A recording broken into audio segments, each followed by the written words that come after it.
Mogadiscio est endeuillé. Une voiture piégée a explosé dans un quartier animé de la capitale somalienne. Il y a au moins 79 morts.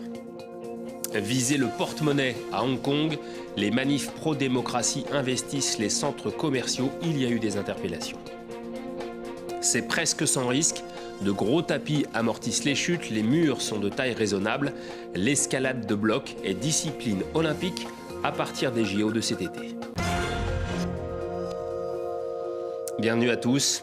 Ils ont été chassés de Mogadiscio en 2011. Les islamistes Shebab, liés à Al-Qaïda, ont juré de faire chuter l'État somalien. Et régulièrement, ils commettent des attentats de masse. Ce fut le cas ce matin dans la capitale. Le bilan est de 79 morts et d'une centaine de blessés. Parmi eux, il y a beaucoup d'étudiants. L'université Banadir est fermée pour 5 jours. Antoine Delpierre. De l'attentat ne reste plus que la carcasse du véhicule piégé. Des voitures et des bâtiments proches, brûlés, soufflés par la puissante explosion. Dans cette rue très fréquentée du sud-ouest de la capitale somalienne, l'animation habituelle a laissé place au triste balai des ambulances. L'explosion a eu lieu quand je descendais d'un minibus. J'étais en route pour le travail. J'ai été blessé à la jambe. Le trafic est toujours très dense à ce carrefour situé non loin de l'université. Entre le centre des impôts et un poste de sécurité, les Mogadisciens fréquentent aussi les nombreux commerces du quartier. Raison pour laquelle l'explosion a été dévastatrice, selon les autorités de la ville. Plus de 90 personnes ont été blessées selon les témoins. Le nombre définitif des victimes décédées nous sera communiqué plus tard. Il est très important. La plupart des personnes qui ont été tuées sont des étudiants et des universitaires. L'attentat n'a pas encore été revendiqué, mais le contexte somalien est marqué par de multiples actions meurtrières des islamistes Shebab. Chassés de Mogadiscio en 2011, ces insurgés contrôlent toujours de vastes zones rurales, d'où ils mènent des opérations de guérilla et des attentats suicides. Cette année, ils ont multiplié les attaques. En juillet dernier, contre la municipalité, ce qui avait coûté la vie au maire de la ville, et fin septembre contre une base américaine et un convoi militaire de l'Union européenne. Leur dernière attaque remonte au 11 décembre dernier, lorsqu'un commando armé de 5 islamistes avait pris pour cible cet hôtel du centre. L'attaque avait fait 5 morts. Et à la suite de ce nouveau carnage, Mohamed Abdullahi Farmajo, le président somalien, s'est exprimé. L'énorme explosion qui a eu lieu dans la matinée à l'endroit appelé ex-control Afgoye a tué de nombreuses personnes, y compris des travailleurs qui gagnaient leur pain quotidien pour leurs enfants et de jeunes étudiants qui allaient à l'école, ainsi que de nombreux innocents. Le motif d'une telle attaque est de terroriser et de démoraliser le peuple somalien et son gouvernement.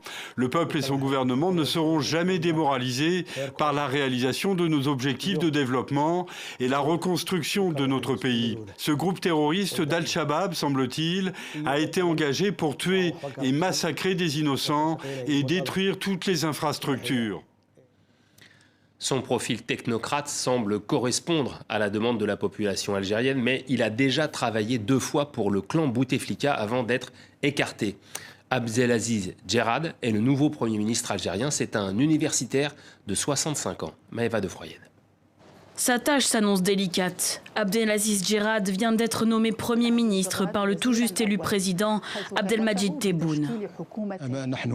Nous rencontrons un défi important. Nous devons regagner la confiance de la société. Il y a aussi des défis économiques et sociaux et nous devons travailler avec toutes les compétences nationales, les citoyennes et les citoyens, afin de sortir de cette étape difficile. Mais avant tout, il va devoir constituer un gouvernement dans une Algérie qui a largement rejeté l'élection et qui est secouée par d'importantes manifestations depuis 10 mois. Nous faisons partie du mouvement populaire et nous demandons un changement de régime. C'est comme si on leur avait demandé de changer toute la soupe et qu'ils n'avaient changé que nos cuillères, c'est tout. Je ne sais pas vraiment qui est Abdelaziz Djerad, mais j'imagine que c'est un rescapé du FLN. Pour nous, ce régime actuel ne répond pas à nos revendications. Nous voulons changer le pays et changer tout le système. Effectivement, même si Abdelaziz Djerad n'a aucune attache partisane connue, il connaît bien les rouages de l'État et il est un ancien membre du FLN. Docteur en sciences politiques, il a notamment été secrétaire général du ministère des Affaires étrangères de 2001 à 2003, lors du premier mandat du président démissionnaire Abdelaziz Bouteflika. Pour ce professeur qui a enseigné avec Abdelaziz Djerad, il a les épaules pour le poste de Premier ministre. Je pense que, par ses capacités intellectuelles et sa position académique, il sera capable d'apporter des réponses au Irak. Je le connais bien et je peux témoigner qu'il n'a jamais été pour un 5e mandat de l'ancien président Bouteflika. Et il avait soutenu le Irak depuis le début. Outre le futur gouvernement, le Premier ministre va devoir également mettre en place de nouveaux instruments de gouvernance propices aux bases de la nouvelle République, promises par le président Tebboune. Ils étaient près du consulat russe à Istanbul. Environ 300 manifestants, surtout des Syriens, ont dénoncé les bombardements de l'allié de Bachar. Le boucher de Syrie est décidé à reprendre à tout prix la province rebelle d'Idleb. Et comme d'habitude, les populations civiles sont les premières victimes. Adélie Floch. Cet enfant syrien peut enfin se reposer après un voyage éprouvant. Lui et sa famille sont arrivés dans ce camp de déplacés à Dana, à 80 km de chez eux.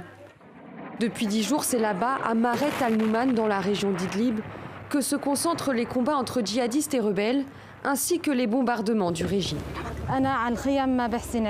Nous avons quitté nos maisons et fui les bombardements. Nous avons besoin d'aide. Toutes nos affaires sont par terre et il y a de fortes pluies. Nous avons besoin de chauffage. Ils sont plus de 235 000 Syriens à avoir fui leur maison en seulement 2 semaines. Sur les routes, des files indiennes de camions transportent ces hommes, femmes et enfants, et leurs quelques effets personnels vers des contrées qu'ils jugent plus sûres. Cette famille, elle, a trouvé refuge dans cette mosquée de Sarmada au nord d'Idlib. Un peu de calme après l'horreur. Nous passions la soirée chez nous quand soudain nous avons été visés par des missiles en pleine nuit. Le lendemain, nous avons tout laissé derrière nous et nous sommes partis pour fuir les raids aériens qui s'intensifiaient. On a eu beaucoup de mal à arriver jusqu'ici.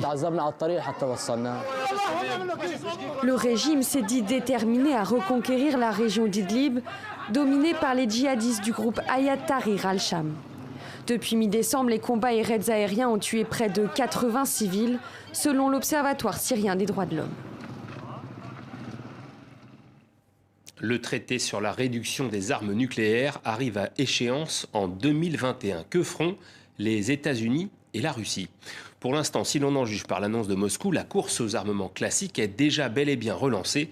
Ce parfum de guerre froide porte désormais un nom, Avangard. Commentaire de la rédaction d'Arte.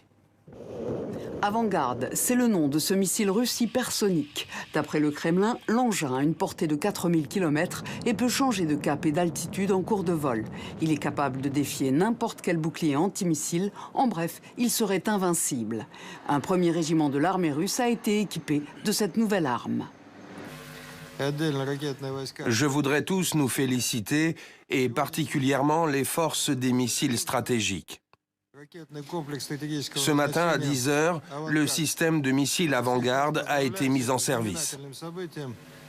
Si le Kremlin dit vrai, l'armée russe est la première au monde à s'équiper de missiles hypersoniques. Ce type d'arme pourrait permettre de mener une offensive éclair à tout moment.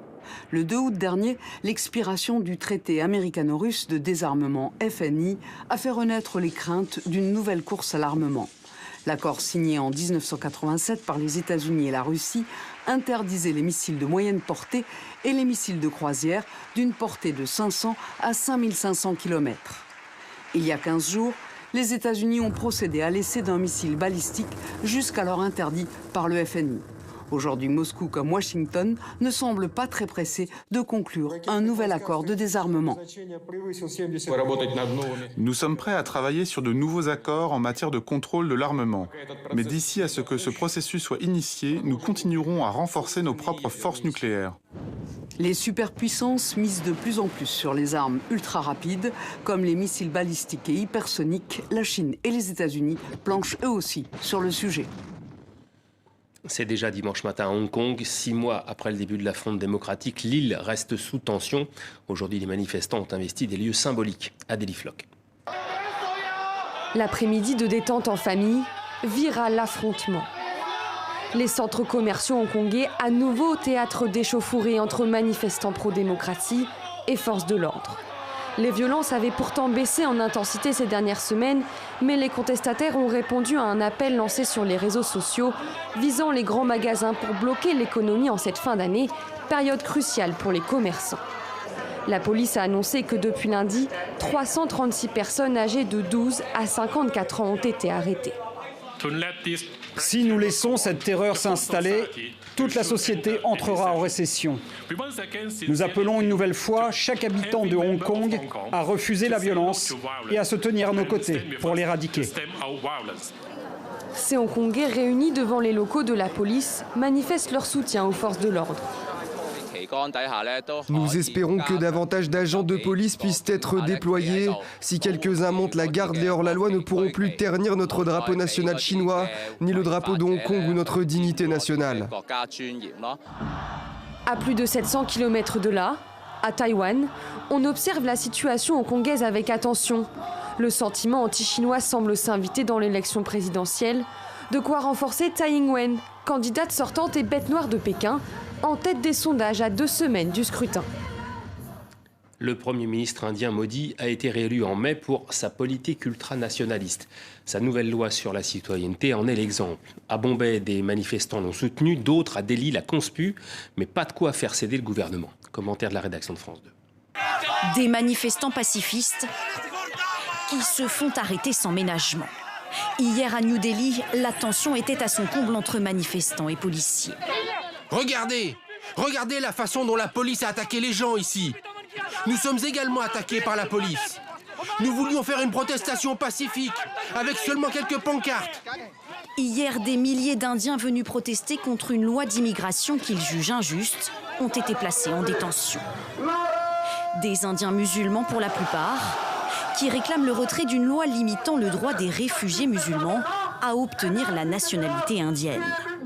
C'est une loi basée sur la religion. Ils acceptent toutes les religions, mais ils laissent les musulmans sur le côté. Nous ne savons pas quel est le problème du gouvernement. Ils n'ont aucune considération pour l'Inde, car s'ils aimaient vraiment notre mère à tous, l'Inde, ils ne rejetteraient pas ses enfants. Depuis près de 2 semaines, les manifestations d'Indiens musulmans se multiplient partout dans le pays et prennent de l'ampleur. Soutenus par de nombreux Indiens d'autres religions qui ont aujourd'hui choisi de rejoindre le mouvement de protestation. Ce qu'il faut comprendre, c'est que les problèmes des minorités ne concernent pas que les minorités, ils nous concernent tous. La majorité doit défendre ces minorités. De son côté, le gouvernement nationaliste hindou ne cède pas. Dans certaines régions, le mouvement a même fait l'objet d'une violente répression. En 2 semaines, près de 27 personnes ont péri au cours de ces manifestations. En France, la grève contre la réforme des retraites entre dans son 25e jour. 13 lignes du métro parisien seront fermées ce dimanche. Et aujourd'hui, les syndicats ont défilé, notamment à Bayonne et bien sûr à Paris, où le mot d'ordre était un peu la convergence des luttes. Commentaire de la rédaction d'Arte. Gilets jaunes et cheminots, main dans la main, réunis contre la réforme des retraites. Devant la gare du Nord à Paris, la nouvelle retraite à points cristallise toutes les tensions. Il faut renoncer à la retraite à points. La retraite à points, c'est simplement une méthodologie qui permet d'ajuster les pensions des retraités aux revenus voulus par le gouvernement. Et donc, ce n'est pas une méthode qui est sûre pour l'avenir, et c'est une méthode qui est une méthode pour, à terme, appauvrir les retraités. L'une des figures phares des Gilets jaunes, Jérôme Rodriguez, qui avait perdu son œil lors d'une manifestation en janvier dernier, a à nouveau été blessé au même endroit. Qu'est-ce qui s'est passé? Alors, t'as la préfecture qui empêche les manifestants d'avancer, qui oblige la police à avancer à reculons. Ces derniers s'énervent et finissent par mettre des coups de matraque et des coups de bouclier. Le trafic des trains reste toujours très perturbé. 40% des conducteurs sont encore grévistes. Les dons en soutien aux cheminots affluent toujours sur les cagnottes en ligne. Celle en faveur de la CGT a atteint plus d'1 400 000 €. Il reproche au gouvernement de jouer le pourrissement pour mettre fin au mouvement. Aujourd'hui, le secrétaire d'État chargé des Transports visitait le Centre national des opérations ferroviaires de la SNCF. L'occasion de se défendre, mais aussi de rejeter la faute sur les syndicats. Depuis le 1er octobre, le gouvernement négocie et négocie de façon loyale. Et je note qu'on commente beaucoup l'attitude de la CGT, qui pratique une forme de syndicalisme. celui qui consiste la forme qui consiste à être dans le refus systématique de toute réforme. Les cheminots attendent désormais la traditionnelle allocution du président le 31 décembre pour le Nouvel An. Tous espèrent un recul du gouvernement, sans quoi les syndicats comptent reconduire la grève pour la rentrée. Greta Thunberg a été désignée personnalité de l'année par le Times. Le dérèglement climatique est bien devenu une préoccupation planétaire. Les catastrophes naturelles de cette année 2019 en témoignent. Ce bilan chaotique est dressé par nos confrères de la RTS. Plus précoce et virulent cette année, les incendies qui ravagent aujourd'hui encore l'Australie. En cause, la sécheresse, comme celle qui a frappé la Californie cet automne. 2 mois de brasier et la plus lourde facture de toutes les catastrophes météo cette année, selon l'ONG Christian Aid. 3 décès et 25 milliards de dollars. Le feu, mais l'eau aussi qui a détruit cette année. En Australie, au mois de janvier. Dans le nord de l'Inde, en octobre. En Chine, 300 morts cet été. Entre 2 et 12 milliards de dollars à chaque fois. En Argentine aussi. Dans le Midwest américain et au Texas. Dans le sud de l'Iran. Et plus proche de nous, en Espagne. 7 morts et 2,5 milliards de dégâts. C'était en septembre dernier. Catastrophe dont l'intensité est liée au changement climatique. En Suisse aussi, les précipitations engendrent plus souvent des dégâts. Les phénomènes sont plus intenses, plus violents.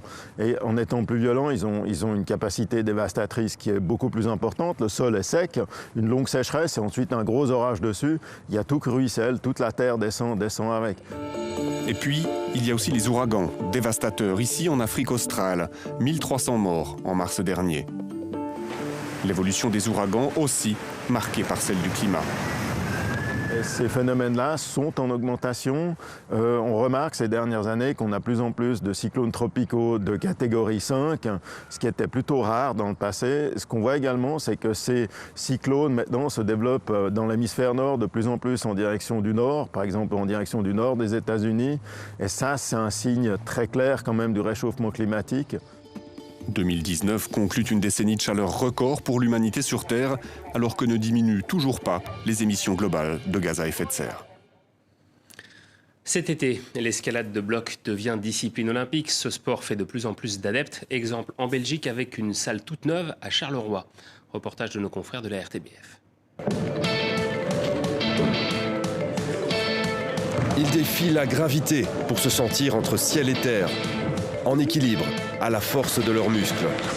L'escalade de bloc se pratique sans corde. Les chutes sont heureusement amorties. Alors ça donne quoi cette salle? Super, vraiment. Les prix sont super agréables et la salle est spacieuse, grande, voilà. Ça n'empêche pas de tomber? Non, faut ce qu'il faut. Et c'est quoi l'avantage de grimper dans une salle de bloc comme ça? Au moins on n'a pas tout ce qui est matériel d'assurage, corde, etc. On peut venir tout seul ou entre amis. L'altitude est limitée, mais les parcours sont parfois renversants. Ici, on recherche la technique et la puissance, mais tout le monde peut y trouver son compte. Il y a tous les niveaux. Il y a du bloc le plus facile, donc de l'escalade vraiment quasi comme une échelle pour les enfants, jusqu'à des blocs qui sont extrêmement difficiles. Il y a des grimpeurs de l'équipe nationale qui viennent et qui entraînent aussi leur physique, leur mouvement. Donc c'est vraiment une salle hyper polyvalente.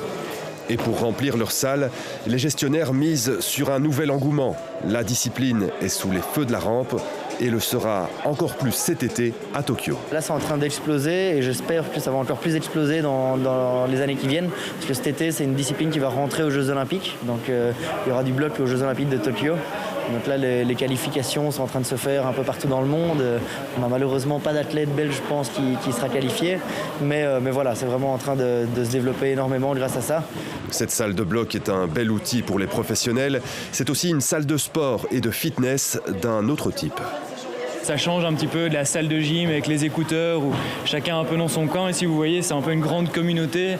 Tous les grimpeurs se rencontrent et donc on sort un peu de sa bulle, on s'ouvre aux autres et on fait du sport tout en s'amusant. Et c'est ça l'escalade de bloc. Dans quelques semaines, Charleroi accueillera ici le championnat de Belgique d'escalade de bloc avec de nouvelles chutes sans bobo en perspective. C'est la fin de ce journal. Merci. À plus tard.